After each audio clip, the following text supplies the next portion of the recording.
You are listening to Fantha Tracks.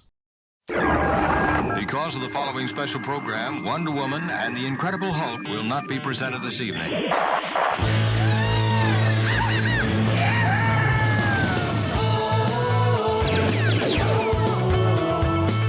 got Bantha. It's time to get all your Star Wars news in a single file. That doesn't sound too hard. Boom! This is Making Tracks. This is the way. Here are your hosts, Mark Newbold and Mark Mulcaster. I know these people. They are brutal. Does this look Jedi to you? That's not how the Force works. They'll never see it coming. Hello and welcome to this episode of Making Tracks Reaction Chat, brought to you by those fine folk over at Fantha Tracks. This is it. This is the final block, episodes 10, 11 and 12 of Andor Season 2. It has come to an end. This is your spoiler warning. So if you stumbled on this thinking it was a regular episode of Making Tracks and you haven't seen the final 3 episodes of Andor, please stop this, because we are not going to leave any stone unturned. In as quick a fashion as possible, we're going to rattle through all 3 episodes. So just a brief recap. We're now days away now from the events of Rogue One. So we are basically a year out from the Gorman massacre. The galaxy is still kind of reeling from the atrocities that the Empire has shared across the galaxy and has basically blamed the Gormans for it. We now start this week's first episode, episode 10, which was directed by Alonso Rupalacios. We're going to start with a very urgent message from Lonnie Young, who's there to meet Luthen. First things first, reaction to these first 3 episodes. Last 3 episodes of season 2, last 3 episodes of Andor altogether. Given what we got with the Gorman Massacre episode 8, and then the Escape from the Senate episode in episode 9, this is far more in keeping, I would say, with episode 9 than episode 8, of course. Everything's coming to a head. As you just said, it says 1 year before the Battle of Yavin, but as you say, we are weeks, if not less than that, before the Battle of Yavin. It's really gotta be. It's really coming close, because we roll out of this into Rogue One. Rogue One rolls right into A New Hope. It's all coming to a head. Everything that we've seen in season 1, everything we've seen in season 2. Lonnie gets the call. He meets Luthen. It's a scenario where basically he has gone into Dedra's files without her knowing it. Files that she hasn't even looked at. He's found a back door and figured out how to crack it and has learned pretty much everything. Well, he's somehow kind of got her password, and that's it. He's kind of suddenly put everything together. And actually what's quite interesting about this, and this is probably the first time really in Andor's kind of history that I think we've done this, they start really talking about off-screen stuff that hasn't really kind of come into play on the series itself, which is Jedha and like the Kyber crystals, which we know if you've been following Rebels and other material like, catalysts and stuff, it's all there. So it's all there in the canon, but it's kind of like, this is the first time that we've kind of deviated and suddenly we've kind of blown this thing wide open. So Lonnie's, he's burnt himself. He's figured out the master plan, what they've been chasing. He wants assurances from Luthen that he can get him and his wife and his daughter off planet. He knows that now time is ticking for both Luthen and for himself, and that the ISB will be coming, and they are coming. Yeah, I mean, there's that whole scene on the park bench, which just sort of out in the open, it's classic spy stuff. I know you appreciate this as a Bond fan. It's completely, totally within that wheelhouse. Lonnie wants safe passage. Luthen says, I'll get you to Yavin, knowing that he knows everything. I'll get you to Yavin. Next thing we know, poor old Lonnie is a goner. We first see Luthen walking away in one of the best camera angles that they've done in this show, which, again, it's say what you see. And it's like this big, wide Dutch angle, which is basically there just to kind of disorientate the viewer and also suggest what is happening in Luthen's world. Suddenly, whilst everything is falling into place, suddenly everything's now kind of up in the air and is in complete disarray. Like Lonnie's, through association, kind of blown himself as well. And also, these big pieces are now falling into place and something needs to be done. The word needs to be sent out. Exactly. I mean, Lonnie, like you say, he's burnt with the ISB, but in a way, he's burnt with Luthen because he's played his hand now. We know from what happened to Take Ulmer that Luthen has no worries about taking out people on his side. And Lonnie is the biggest risk, especially, as you say, the walls are closing in. It's like being in the trash compactor for Luthen because there's nowhere for him to go. He tells Claire everything that he's been told she knows he's not going to make it out of there. It's almost a fait accompli at this point. I think they both do. Yeah, I think they both know that he's going back to do the burn. He's going back to basically try and erase all the links and ties that he can do. But he knows that by doing that, that's why he's putting Claire on that shuttle to get her out. The information about Luthen Scott, he doesn't really know much else. It's not like Lonnie's given him any data. It's literally just that he's just given him the overview of what's going on. She's also probably a little bit more invisible, because she is just the assistant. She can get onto that shuttle and she can get far away before they even think about it. And they don't think about it for quite a while. But it's one of those heart-wrenching moments. And then through this episode, we start to then see the flashbacks kind of play out and we start to get that understanding of their relationship. Yeah, that was very interesting. The fact that their history goes back as far as it does. It shines a lot. I'm not mad keen on flashback sequences. No. But I'm really glad they did it like this and didn't do it the way Acolyte did it by giving over a complete episode. Yeah, this was just enough to give you a sense of where both of the characters' heads were. Exactly. And I think also what it does is it gives that justification, really, I think, some understanding to the viewer about why Luthen is he seems to be opposed against overt action. Because we see him in, the shuttle where he finds Claire hiding. He's there, it sounds like, to genocide that planet. It seems like, from a comm chat and that we're almost done clearing this village. We're going to move on to the next one. Yeah. He's in that shuttle. He's going, make it stop, and all that. He's a good general. He's a good tactician, but actually face to face, that's not his thing. Yeah. Hi, this is Adrian Rawlins, and you're listening to Fantha Tracks. We then have one of the scenes that I think everybody's been waiting for in this series. We have a knock at the door, as it were, and Luthen goes to answer it, and Dedramiro is there. It's a brilliant scene because we know they both know, but they're dancing around it a little bit, and it's kind of cute enough in that sense until she pulls out the Starpath unit. He's got nowhere to go now. He's got nothing he can say. So then it all starts to come out. He tells her the rebellion have left Coruscant.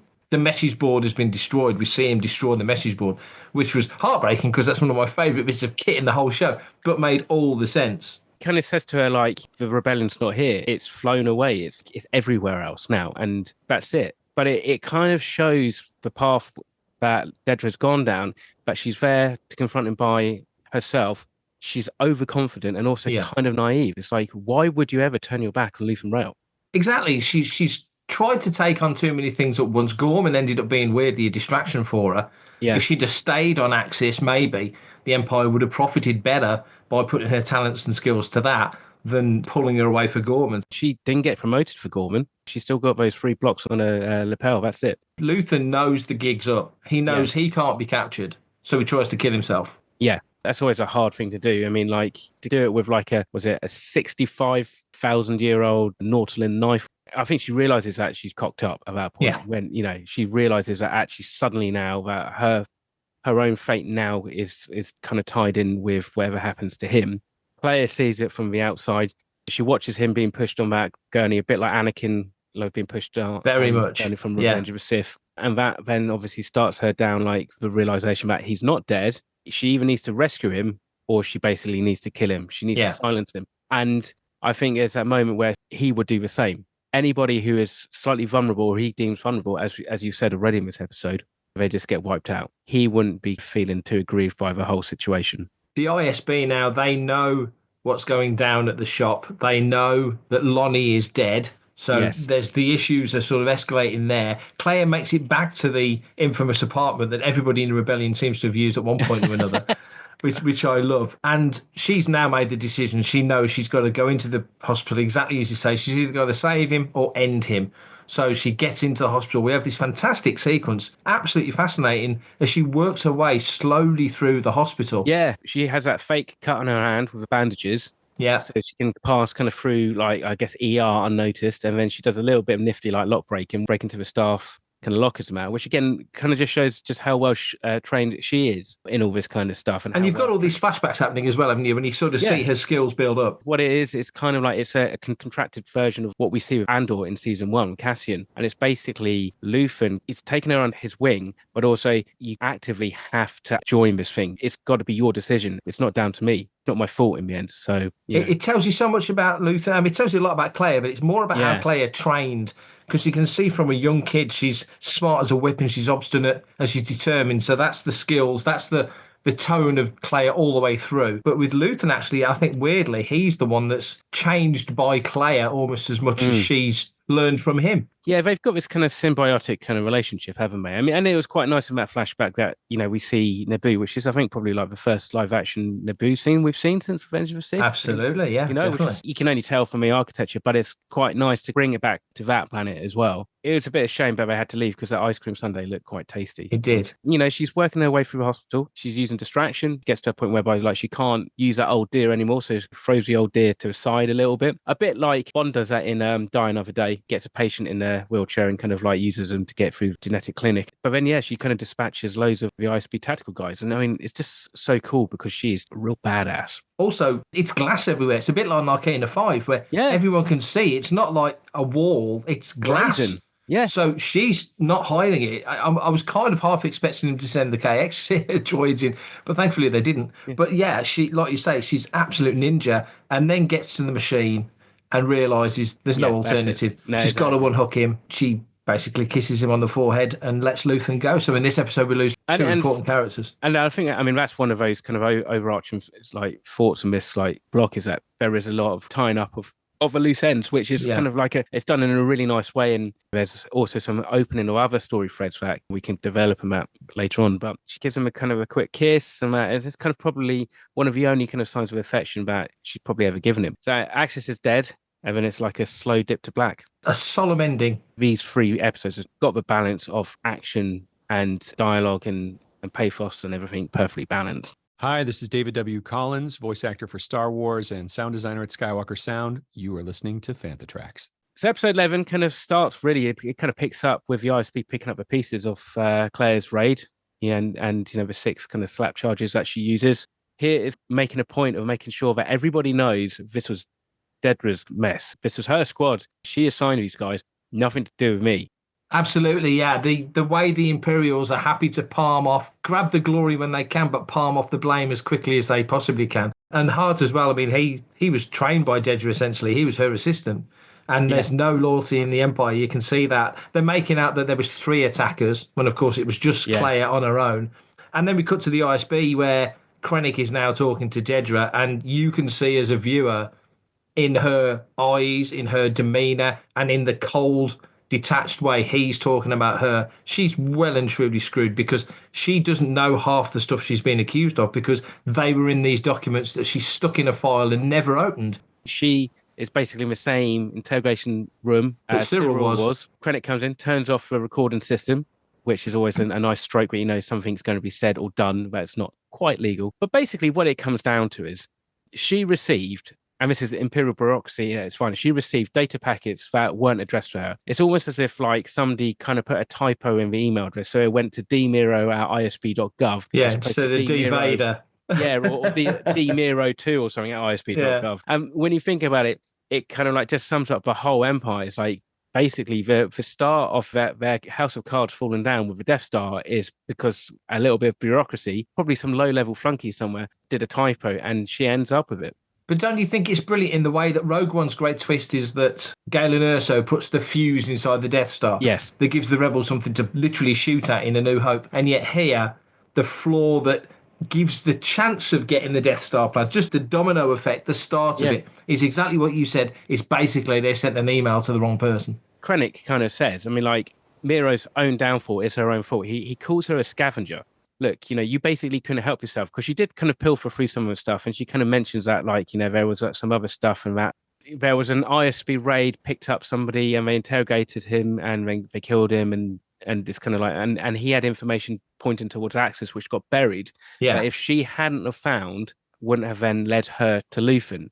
So she's trying to justify the ends by the means. All Krennic's bothered about is the Death Star. I think the big picture for them is the Death Star. The whole Axis thing, they don't seem to care. It's all about the Death Star for him. They have a conversation later on, but it's basically here's next on the line by the Emperor. Partagaz kind of calls him out and says, you should have been finished ages ago, and you haven't. And what I love, and it's that whole thing, and you can just see the amount of people kind of all kind of cheering and clapping and getting goosebumps when she utters those 2 words, Death Star. It's only said really once. Yeah. And it's that's all you need to know, because then suddenly, if you're in any doubt what's going on, this is what it is all about. Exactly. The whole energy program, unlimited power, it's all a lie. They figure out how sloppy Dedra has been. Yeah. They assume they figure out that Claire must know everything she needs to know. Lonnie passed it all along because he was the rebel implant in the ISB. Krennic doesn't need Dedra anymore. Exactly. Yeah. We get Claire now back at the hideout, trying to get that pulse comm unit working. Yeah. Get out of the wall,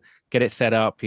Again, she's quite savvy with like getting the electricity plumbed into it and starts to fire off that pulse code, which is basically Morse code, I guess. And you do that nice slow fade from Coruscant into Yavin to kind of transition, the passing of time. And we end up on Yavin, which is a base that's still kind of under construction, but it's looking a lot better than it did last year. And we pick up with Wilman kind of hobbling along, still with Drina, just to basically get the comms unit from her that he's keeping for whatever reason, and takes it over to Cassian. We get a nice scene there, don't we, with Melchi, K2, Cassian playing cards. I was going to say, it's boys' night, isn't it? Boys' night at Cassian's, K2 versus the humans. I love it when he says he's trying to droid you, when Andor and Melchi almost psych out K2 a little bit, and which is clearly, I guess, on some level, like a teaching lesson for K2 about like just how unpredictable human behavior is. It's like, it doesn't matter what the odds say if he's called it at 283 times before, or at whatever number it is. The 284th, he might not call it and he might raise the limits. For everything in one location, daily news, reviews, interviews, podcasts, video, and social media feeds, bookmark FanthaTracks.com for Star Wars news 24/7, 365.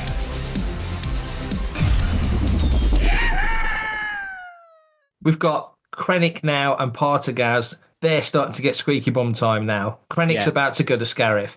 Partagaz is rattled. Well, Krennic throws Partagaz under the bus, doesn't he? Puts like Partagaz on notice and is basically saying like, you can't protect him. Yeah, now he's basically put a bolo out for Claire to say she's diseased. Be on the lookout for this diseased patient that's just escaped. So I guess it's quite a good stroke of thinking, because it would put most people off. If it was just for crimes against the Empire, then anybody with Imperial kind of sympathies would maybe kind of help her out. Yeah. But if she's diseased, well, I don't want to get that. I don't want to catch that. We'll report her. Back on Yavin, they're sort of wondering whether or not they should reply. There's a bit of to-ing and fro-in.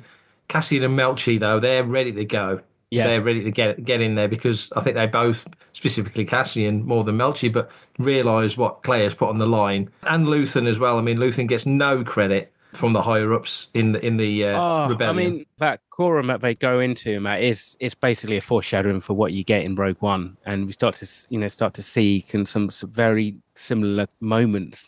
So Melchi and K2 go with Cassian in the U-Wing, go to Coruscant. Cassian knows straight away what that pulse code means, and they don't even need to decipher it. K2's like, oh yeah, this is just like short form for extraction. And Cassian knows it's only going to really probably be one or two people, and he's assuming it's Luthen. So they do again a similar kind of thing. They get on the U-Wing and disobey orders for the 18th time. But actually, what's quite interesting is that like K2 feels a little bit like he's kind of following orders a little bit more than he does in Rogue One. He seems a bit more blasé about it. This time he's like, I'm not too sure about this. But basically break off Yavin, get to Coruscant. Melchi's never been to Coruscant. And I love that line from K2. It's like, I was in a parade with 200k X-droids and the Emperor was there. I don't know if he sounds like impressed or slightly like scared by the fact the Emperor's there. Absolutely. I mean, they get to near the apartment. They park up. The tension is at white-hot levels at this point. Yeah. You now know that the Empire are moving in. They shut down all the comms in the area, so they can't communicate with K2 or Cassian. They're at level 27. The guns are drawn. Cassian's at the door. He opens it. There's Claire. And she tells them all about the Death Star, Gorman, Scarif, Jedha, Galen, Erso, the whole lot. Because she just spoils Rogue One. Basically. Pretty much. I mean, how inconsiderate. We had that one episode a few episodes ago when Cassian went to get the tickets to get passage to Gorman, and you could hear in his headphones the whole background for his fashion designer character, his Bono character, and he's obviously good at soaking it all up and taking it all in. So Claire knows she can just throw this information at him at hyperspeed, and he's going to soak it up, which he does, which actually is a nice throwback or throw forward, actually, to Rogue One, when Jyn sees the hollow from her father, and Cassian's like, where's the proof? We've only got your word. Here, at the moment, in this scenario, really, you've only got a couple of people's words. And I think the bit of a difference between that is that, like, Cassian trusts Claire and knows Luthen and trusts Luthen, as it were, that the intel will be good. That's fresh information. It's from yesterday. But Claire's like, where are we going to go? There's nowhere to go. And we're going to basically end up on Yavin. And she's got similar kind of concerns about it as Luthen did. And it's really interesting, this whole, the relationship between like the Rebel Alliance and Luthen, because actually now you start to understand that, do they see him any different really from, say, like Saw Gerrera? Yes. As somebody who's outside the fold, maybe a little bit paranoid, a little bit crazy, doesn't kind of work very well with people, kind of got his own little network about. And so they're like, yeah, why do I want to go to Yavin if they hate Luthen Bear? They're going to hate me. Claire and Luthen must be so on the same page of that, because they must know. Well, you see, Willman gives plenty of credit to Luthen. Willman was the one that was working with Luthen in the previous 3 episodes when Cassian was in the jungle with Bix. Willman's the one that's saying, Luthen wants to know when you're coming back. He's a Luthen guy. And so Draven's so annoyed because you've gradually watched this rebellion build into much more formal, militarized ranks, orders. Organized. It's a theme really for episode 12 as well. It's like it's the organization versus a disorganization. We see that with the briefing and the holo message that Mon and Bale have with Saw Gerrera. We learn he's on Jedha, he's doing these strikes and stuff. They're worried about the organization. If he gets captured or something goes wrong, what that is going to affect the rest of the alliance. They're next on the line because they've now brought everybody together and created this one cohesive unit. It only takes one swift stroke and that's it, the rebellion's done. Before, with the cells, it's a lot harder to stamp out. Fantha Tracks.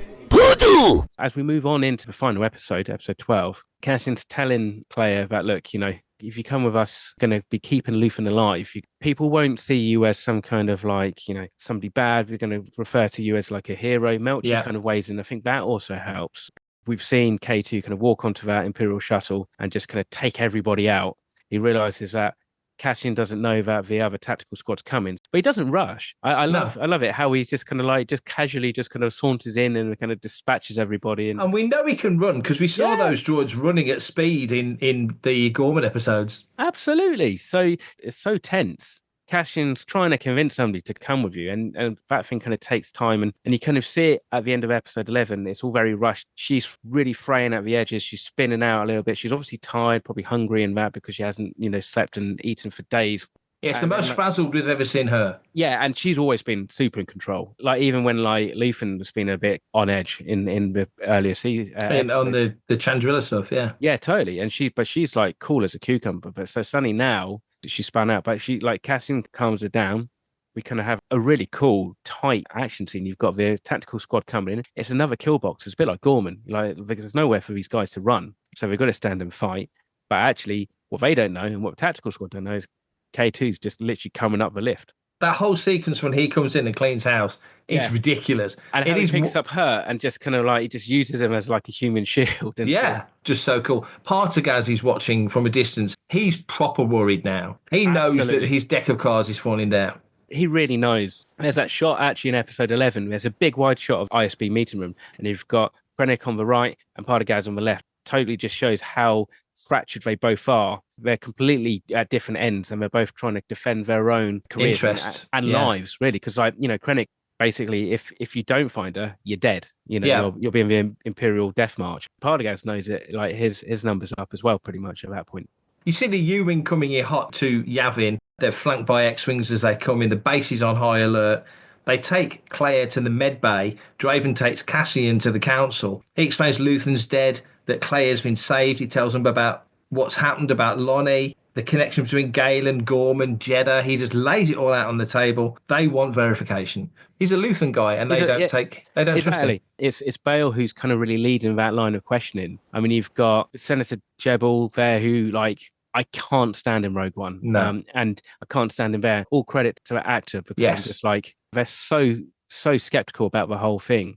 Cassian, who's going to bat for Luthen, he's kind of saying it's insulting that, having people who basically haven't done anything compared to what Luthen's done, compared to the sacrifices that he's made, run him down and speak to him like that. Because you've got Mon Mothma who knows Luthen. So therefore Bale's like, well, look, you and Cassian know Luthen, so you kind of like being objective. And then you've got Draven, who's interesting. He's kind of, because of what's happening, because they've started to get these comm messages from Tivik requesting Cassian to go to the Ring of Catherine because there's something he needs to tell him about Saw Gerrera. I think he suddenly started to go, right, well, actually, this is two bits of information that's kind of now lining up. So, yeah, maybe there's more to this. Maybe this is actually real. There's definitely something that, we need to now sort out because this ain't right. And then obviously, Mon and Draven go and convince Bale later, after the dust has settled a little bit, cooler minds, the more kind of senatorial back-channeling kind of happens, just between two kind of senators and stuff. A bit more reason seems to be happening. The more of those senators you seem to get there, the more it seems to escalate into more of a shelter match, which is, I think,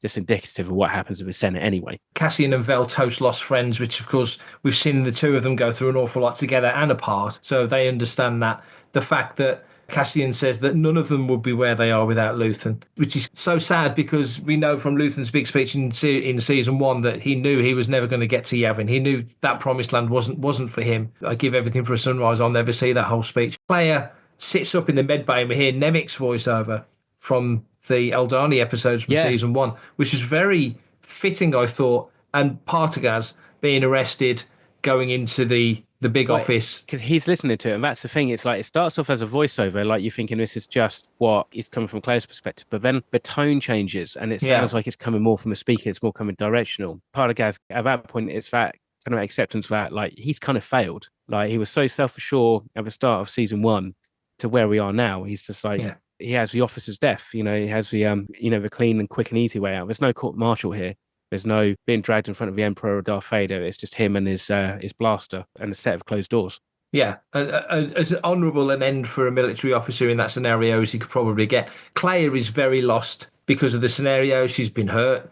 She's probably lost because of Luthen. Vel makes sure to say, you're okay now, you're with friends. So Vel survives, Claire survives. There's people surviving in this that I think a lot of us might not have expected to survive. Melchi and K2 go to Cassian. Cassian's now been released. Tivik, as you say, is on the ring of Kafrene. And so we see Cassian and K2 head towards the Ewing because Draven's informed them there's an ISD sitting over Jedha. All of this is happening now. Draven and Mon tell Bale, tell him about the Death Star. So now the cat's really out the bag. Yeah. And it's all coming together. You've got Cassian thinking of his sister as K2 wakes him. Bale's there, tells him Draven wants him. Off to Kafrene. That's the plan. We see Melchi training. We see Wilman and Drina together. Mothma and Vel together. Perrin in a car on Coruscant, and it looked like he was with... Is that Davos Skalden's missus? It looked like Davos' missus, so something's happened there. So Mon's moved on to Yavin.